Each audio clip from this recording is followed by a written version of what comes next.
All right. Almost live here, boys. 20 seconds.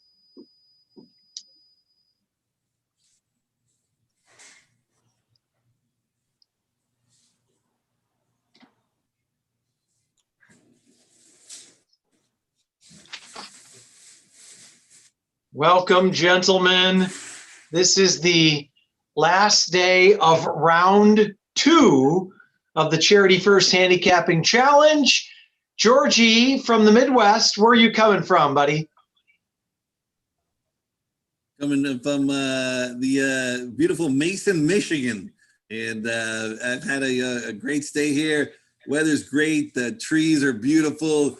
There's birds fishing in my pond. It's spectacular. Well, we're still back here in the 98-degree weather. I'm going to go ahead and introduce my player because my man Seminar Skip just got back from a nice 2-week stay in Mammoth. Is that correct, Skipper? How was That is it? correct.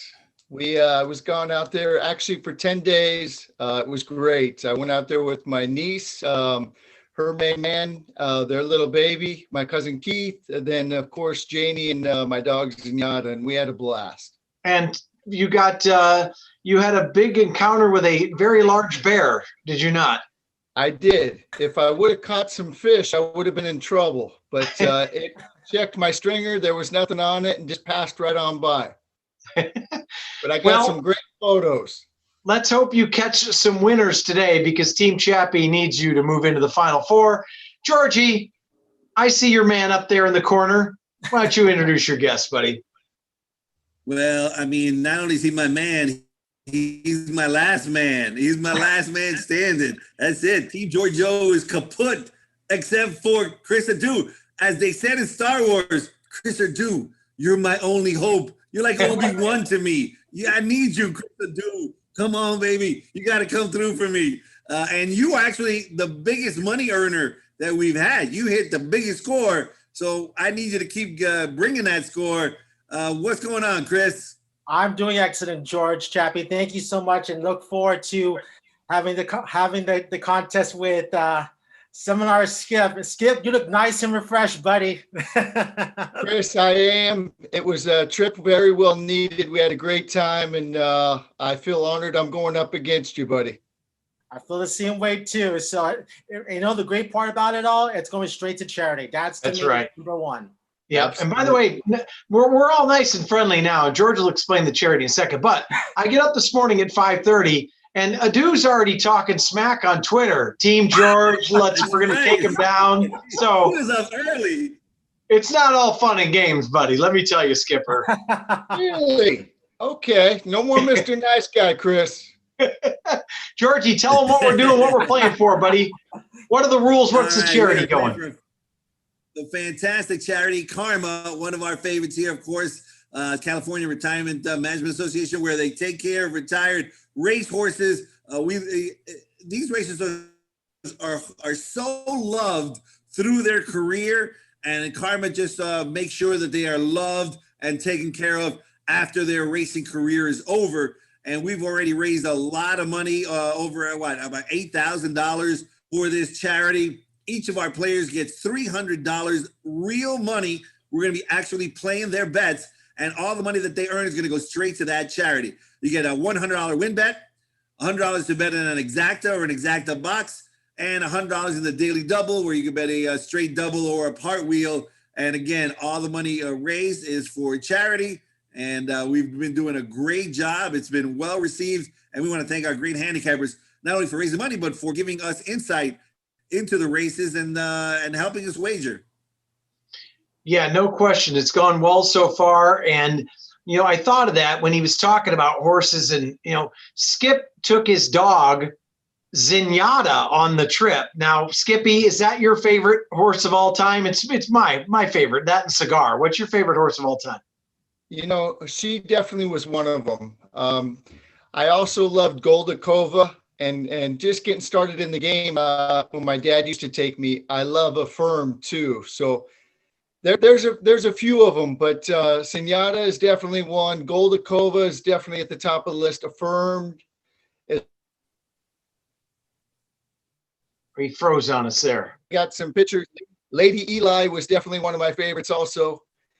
And there's a lot of them. I love this game, and I love these animals, and it's great to go out there and watch them and just the way they move, and I love it. I love this game. Chris, then George, what was your favorite horse, or what is your favorite horse? What got you into the game, buddy? Oh boy. So Snow Chief from the last one got me into the game. What really accelerated my my game was Ali Sheba. Ali Sheba back in '87 when he lost the Breeders' Cup Classic here at Old Hollywood Park, and then as a 4-year-old won the Woodward, won the Meadowlands Club, won the Breeders' Cup Classic, won that Serenity Handicap against Ferdinand. That was just amazing. So I would probably say Ali Sheba. My favorite close second is Tiz Now. That picture right there is with Chris McCarron and Tiz Now when he won the 2001 Breeders' Cup Classic. So it's those top two, Ali Sheba and Tiz Now. What about you, Georgie? Well, I got a picture in my wall at home of Seattle Slew, and there's no question that Seattle Slew is my favorite. He ran against Sanhedrin and Run Dusty Run in the Kentucky Derby. I got the picture in my house. I followed Seattle Slew when he was running in Florida all the way through his Triple Crown. And I just fell in love with Seattle Slew, my favorite horse of all time. I used to love a horse called Crypto Clearance. Remember Crypto Clearance? Scotty Schuhoffer. Loved Crypto Clearance. And then when I was working at Santa Anita, I was the liaison. If you wanted, as a fan, to go see Zenyatta, you had to come through me. And so I got to see Zenyatta a lot. And of course, I fell in love with her. And everybody who I brought back there fell in love with her. I mean, she was just incredible on the track without a question. But also off the track, she was so nice. She always did that little, leg thing that she did for everybody. She was wonderful. And to not love her, you just to know her is to love her. Georgie. How about you, Chappie? Well, I got into racing as a kid. I can remember the first time. No one would ever know this. We used to go to New Orleans with my parents, and we'd go to the track. And there was a horse named Now Now. Come on, Now Now. We used to say, come on now. And it was owned by A.J. Foyt. And we won some bet on it. I was probably 8 years old or something. But really, after that, I was a big horse racing fan all along. I was at the Citation Challenge at Arlington when Cigar won his 16th in a row.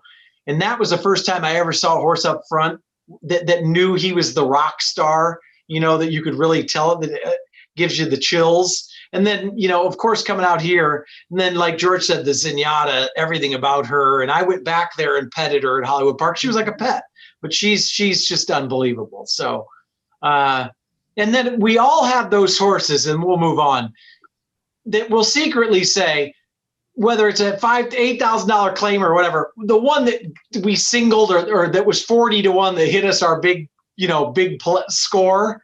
That's, no one's going to admit that one, but those are, we'll never forget those big plays, right? Nope. All right, Georgie, let's get into it, buddy.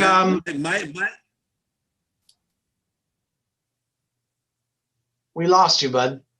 No, go ahead. Oh, I was gonna say, let's go ahead and get into it. So it's win bet time, and get us started. All right, Chris, I got my rally cap on backwards because we have to make a late run, man. Come on, Chris. I need you. The only one left. $100 to win. Let's put the smack down on early. Who you got? All right, so Santa Anita Park, we're gonna go for the early lead and not be caught. So Santa Anita Park race 3, I don't think, when I look at Timeform US, which is one of the tools I use to handicap races, they believe this race will unfold at a very slow pace. And I think one of the horses that will benefit from that slow pace is actually number 1, Shanghai Truffles. Now, her last 3 starts have all been on the main track, but her 2 wins have been all on turf. And if you look at each one of those last dirt races, they've been much better than look.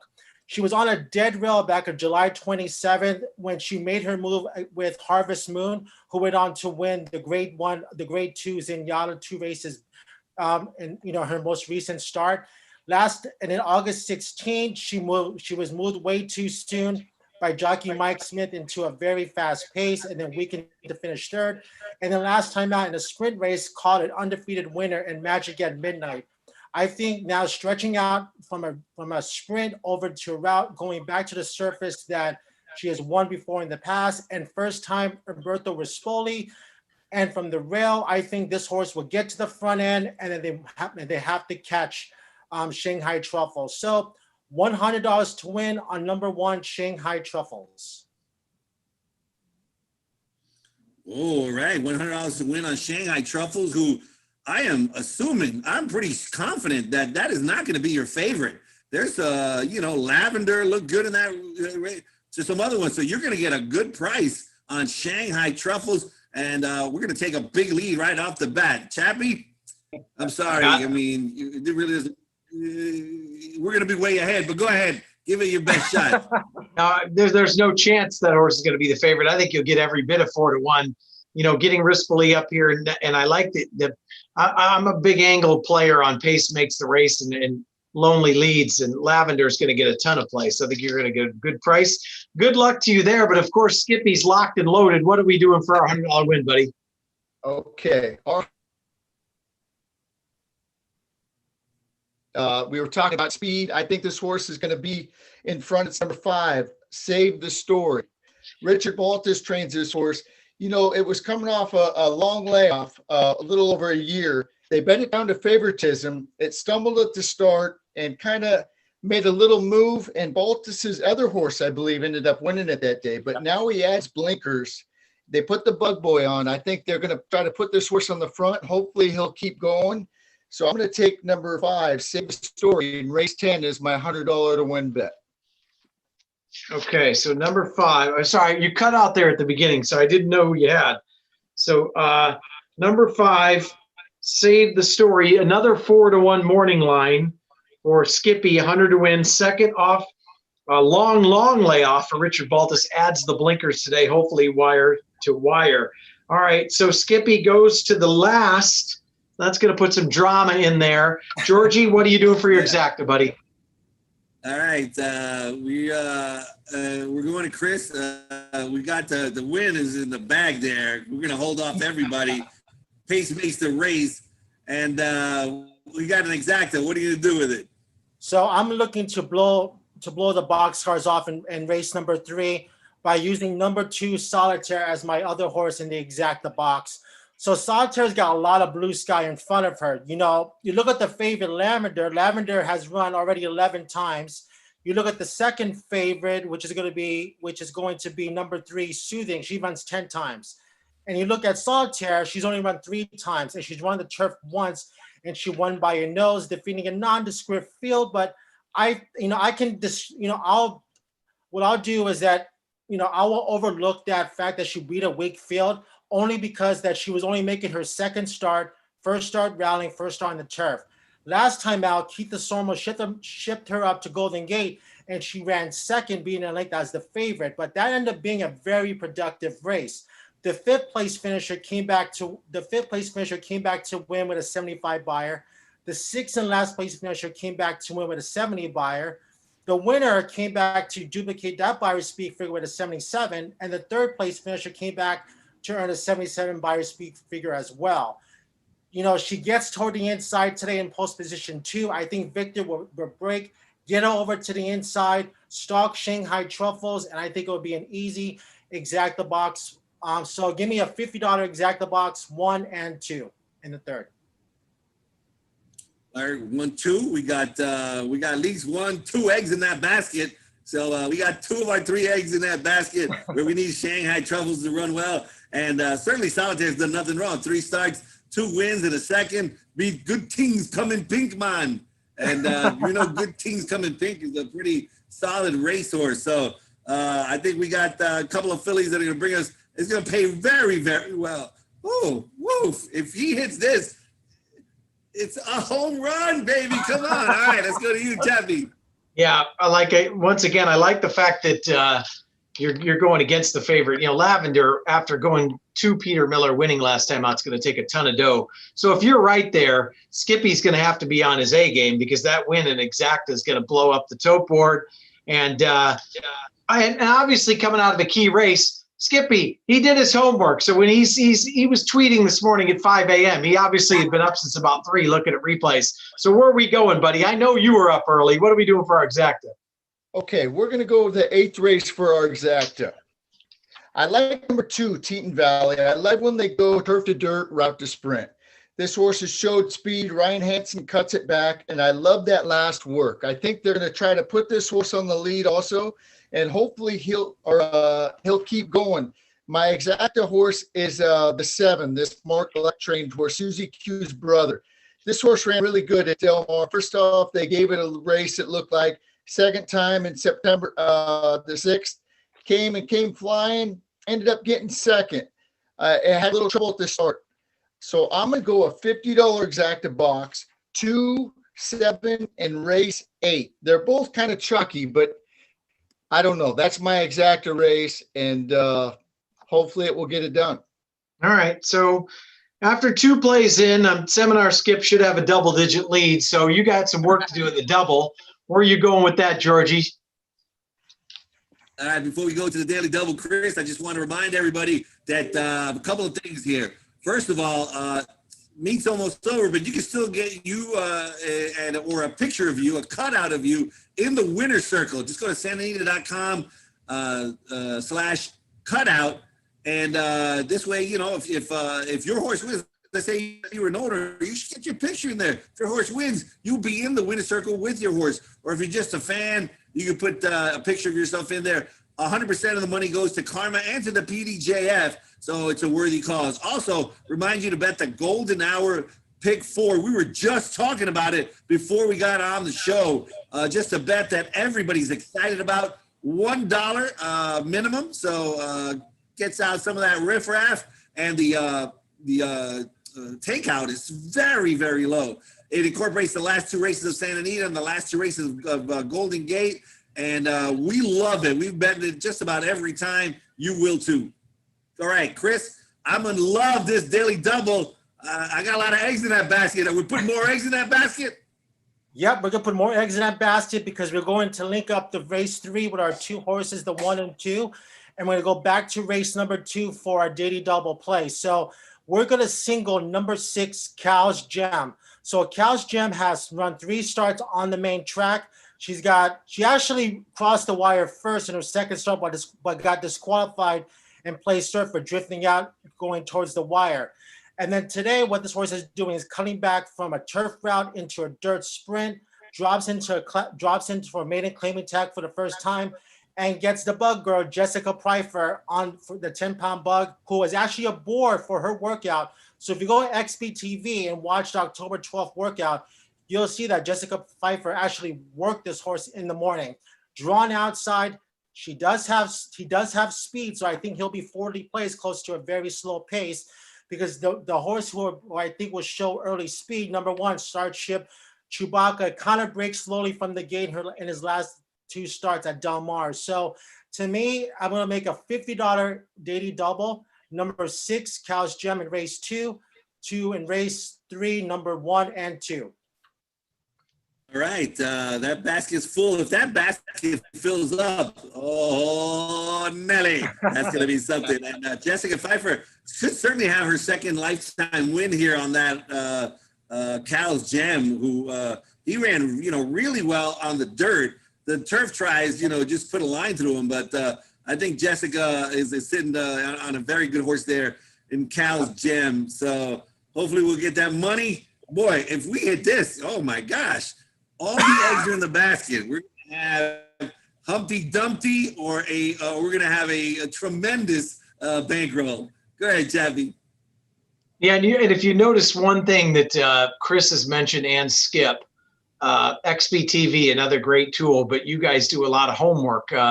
That's the key to it. Watching replays, watching the workouts yourself, not something else. You got to put in the time and the work.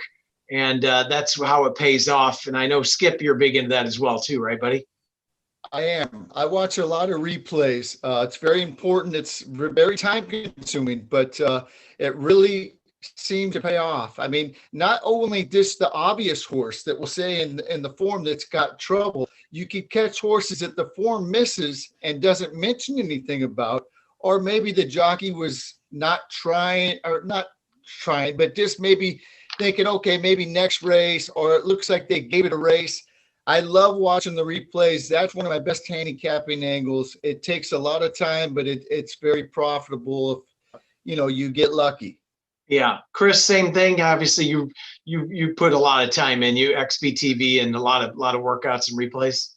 Yeah, so the one thing when it comes to race replays, I always recommend to like people just getting into the game is you don't have to take the script notes, but just watch the replays. Horses that are coming off long layoffs, horses making their second career start, because most of the time you'll see that jockeys are, and you'll see it by jockey intent, how jockeys are very still with their hands. They're not moving their hands until they get to the top of the stretch because they want to get a good finish and give the horse a good experience, in their first start. And then that second race, green light goes off. I mean, like Skip would say, you can see many horses making their second start, in their career, or their second start off the layoff, where they just improve leaps and bounds because they have that race under their belt. So I always say, go back, watch the replays, especially for second starters and horses making their second start off the layoff. Very good point. So, all right, Skipper, let's get to it then. What are we doing for our double, buddy? Okay, for the double, we're going to start off in race 5. So we're going to know where we stand going into our races. Yeah. So either we're going to have a long way to come back, or we're going to just it's going to be gravy because it's just bonus money for the charity. So we're going to know early, Chris. So the race 5, we're going to start out with a double. I'm going to do two $50 doubles. I'm going to use the 2 Dance for Uni in race 5. I love this horse's race when it came off the layoff June 21st. One for fun with Pratt. Second time out, they kind of put it a little close to the lead and maybe had a little trouble. And then the last time had a lot of troubles. It clipped heels going in the turn and actually looked like it was making a move. I love that replay. We just talked about watching replays. This is one. Hopefully it will pay off. I love the jock switch to Valdivia, who rides the grass very well. Richard Baltus trains this horse. I'm going to use number 2, Dance for Muni. And my second one is number 5, Sunriser. This horse also had a ton of trouble last time. And back at Santa Anita, it's got that all-important win 2 back on March 7th. Then it comes back June 5th in a much tougher race and didn't run bad, only lost by 2.5 lengths. Last race was coming off the layoff. I completely throw that race out with the trouble that he had. And I think he needed the race. It's come back to work good. Harrington gave it 2 B+ works. They put Van Dyke on. I like him. And City Zip is one of my favorite sires. He's since passed away, but especially on the grass. He throws nothing but runners. And when they're on the grass, they love the grass. So I'm going to go 2-5. And then the 6th race is going to be my single. I gave this horse out on the radio today. I like it a lot. Peter Urton claimed this horse, number 6, Happy Happy, 2 back. Came off a little bit of a layoff and got beat by a runaway winner. It was a Ron Ellis horse that went wire to wire. But this horse finished very nicely. Peter Urton's added a little more time, put a couple more or one more work into it. I think Happy Happy is going to win race 6, and then we're going to hit our double, and we're going to be, you know what? Happy Happy. That's right. So, basically, Skip will have this wrapped up already. We will be very happy.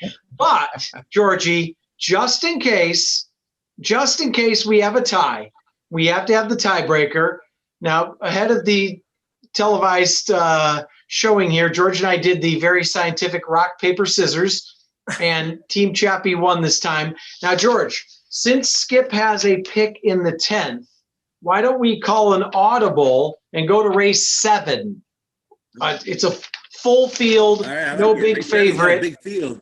And Skip, the honor is yours for the tiebreaker. Now, how this works is in case they're tied, whoever beats the other guy, whether you run 6th against 7th, whatever, that person would move on just in case. It's not going to come to that. We're going to make some dough today, but we have to have that in place. So Skippy, the ball is in your court, race 7. Okay, race 7. Let's see. I'm going to go with, I'm going to go with number 8, Authentical. Steve Miotti trains his horse. He's having a great meet. I love it cutting back in distance from a mile now to 5.5. It lost by half length last time, and it was gaining. I think they'll maybe with Valdivia get it a little into the race a little bit earlier and make that nice little finishing kick. It looks like there's a lot of speed in there, and this horse has some tactical speed also. And it's a gray gelding. I'm going to take number 8, Authentical, for my head-to-head with Chris, but I don't think it's going to come to that. All right. So just in case, the 8 Antithetical, or however you pronounce that, is our pick. Georgie? All right, Antithetical, he's going with Valdivia. Who you like for the tiebreaker, Chris? Yep. So the same race number 7. I'm going to the rail, Gradar, who returned off almost a year layoff last time out, prompted the pace while 4 wide every single step, and then was able to win inch clear going towards the wire. I think this Phil Diamato trainee will be able to improve his second start off the layoff, with Rispoli remaining in the iron. So from the rail, which I know is not always a good post with this distance, but I think this horse will be able to save ground early and then blast home late. So at 10-1, the gamble's there. Number 1, Gradar. All right, sounds good. Listen, before George takes us home, we got to remind everybody the Final Four actually starts tomorrow. So we'll be on again at 10:30. One of these two are the last man going in the Final Four, and final round starts tomorrow, 10:30, same bat time, same bat channel. George, take us home, buddy. All right, and then the second half of that Final Four will have to be next Friday. So stay tuned there. A lot of excitement. And then the finals will be on the 23rd, a big day. And one of our handicappers will win $1,000. Good luck to both of you. We wish you the best of luck. We really hope you score a lot of money. And thanks for giving us your insight on the show. You guys, thanks for watching. And we'll definitely be back tomorrow. Have a great day here at Santa Anita Park. And don't forget to bet the Golden Hour Pick 4. Thanks, guys. Good luck. Appreciate it.